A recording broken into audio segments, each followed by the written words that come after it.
এবারে concha fridge presents ঈদের গল্প।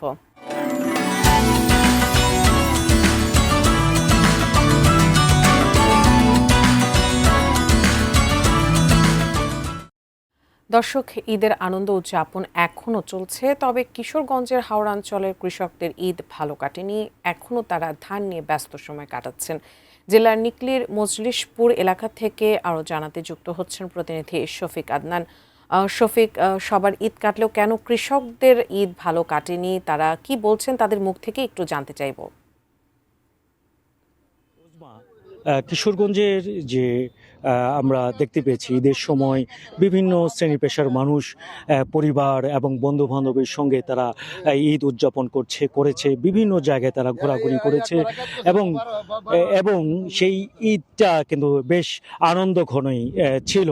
কিন্তু কিশোরগঞ্জে হাওর অঞ্চলে যেটা আমরা দেখতে পেয়েছি যে কৃষকরা কিন্তু কৃষকদের ঈদটা ওইভাবে ভালোভাবে কাটেনি। তারা ঈদের দিন, ঈদের আগের দিন এবং এখনও কিন্তু তারা এই মাঠে রয়েছে এবং তারা আমাকে জানিয়েছে যে এবার এই যে বোরো চাষ যে তারা করেছিল, এই বোরো চাষে অনেক জমি তাদের তলিয়ে গেছে এবং অনেক কষ্ট করে তারা যে জমিটুকু কেটেছিল, যে ধান কেটেছিল, সেগুলো কিন্তু শোকাতে পারেনি এবং এই কারণে তারা যে পরিবার পরিজনের জন্য নতুন জামা কিংবা অনেকেই যারা প্রতি বছরই গরু কুরবানি দিত, পশু কুরবানি দিত, তারা কিন্তু এবার সেই পশু কুরবানি দিতে পারেনি। সব মিলিয়ে তারা কিন্তু এই ঈদটা ঠিক ওইভাবে আনন্দ ঘন পরিবেশে করতে পারেনি। আমরা তারা কেন এই ঈদটি ভালোভাবে করতে পারেনি সেই বিষয়টি কথা বলবো একজনের সঙ্গে।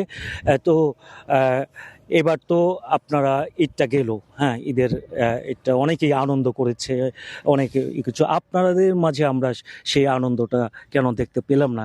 আপনারা কি সমস্যা ছিল এবার একটু বলবেন।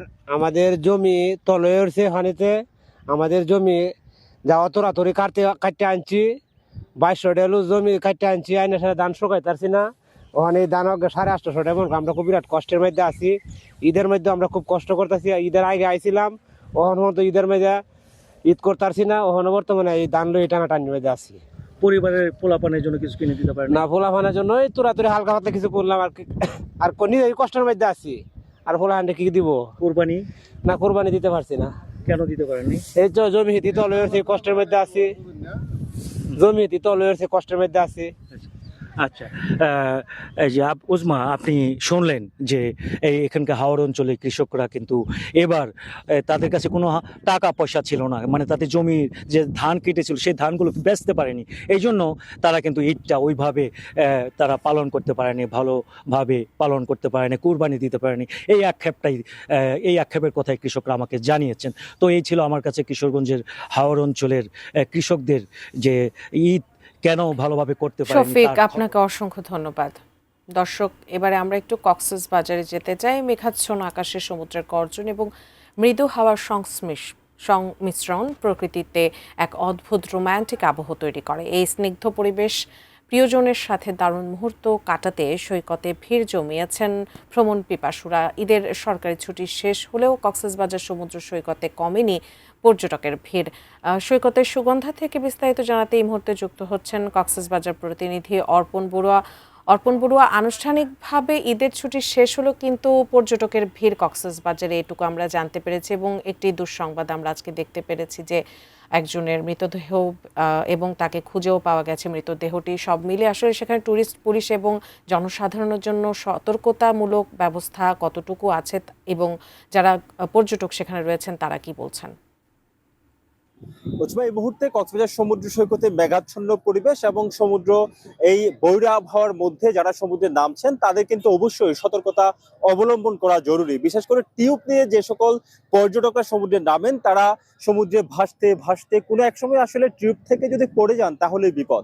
এই বিপদকে মাথায় রেখে আসলে সমুদ্রে নামতে হবে। বিশেষ করে টিউব সমুদ্রে নামার বিষয়টিকে অবশ্যই না বলতে হবে। টিউব নিয়ে সমুদ্রে গোসল করতে নেমেই কিন্তু পর্যটকরা বারবার দুর্ঘটনার শিকার হচ্ছেন। যে ছেলেটি আসলে গতকাল নিখোঁজ হয়েছিলেন তার মরদেহ আজকে নাজিরার টেক থেকে উদ্ধার করা হয়েছে। এখানে আসলে আনন্দ তো আছেই, পাশাপাশি মাঝে মাঝে এই ধরনের বিষাদের খবর আসলে আমরা কক্সবাজার সমুদ্র সৈকতে পাই এবং এই বিষাদের খবর দর্শকদেরকে জানাতে হয় সতর্কতা অবলম্বনের জন্য। কক্সবাজার সমুদ্র সৈকতের সুগন্ধা পয়েন্টে এই মুহূর্তে আমরা কিন্তু এখানে যে রোমান্টিক আবহ তৈরি হয়েছে, সেই রোমান্টিক আবহে প্রিয়জনকে সাথে নিয়ে এবং পরিবার পরিজনকে সাথে নিয়ে পর্যটকরা ভ্রমণ করার জন্য এখানে ছুটে এসেছেন। আমি তেমন একজন পর্যটকের সাথে কথা বলতে চাই। আপনি নিশ্চয়ই ঈদ উপলক্ষে কক্সবাজারে বেড়াতে এসেছেন, কেমন লাগছে, আবার কিভাবে আপনার সময়টাকে উদযাপন করছেন এখানে? না, খুবই ভালো লাগছে। ঈদের পরে আসলাম, পরিবেশটা সুন্দর, কিন্তু পরিবেশ সুন্দরের পাশাপাশি আসলে কিছু সমস্যা আমরা এখানে ফেস করছি। এক কথা হচ্ছে নিরাপত্তা ব্যবস্থা, আর হচ্ছে যে এখানে কোনো শৃঙ্খলার কোনো বালাই নেই। আর এমনি নর্মালি সর্বোপরি মোটামুটি ভালোই লাগছে।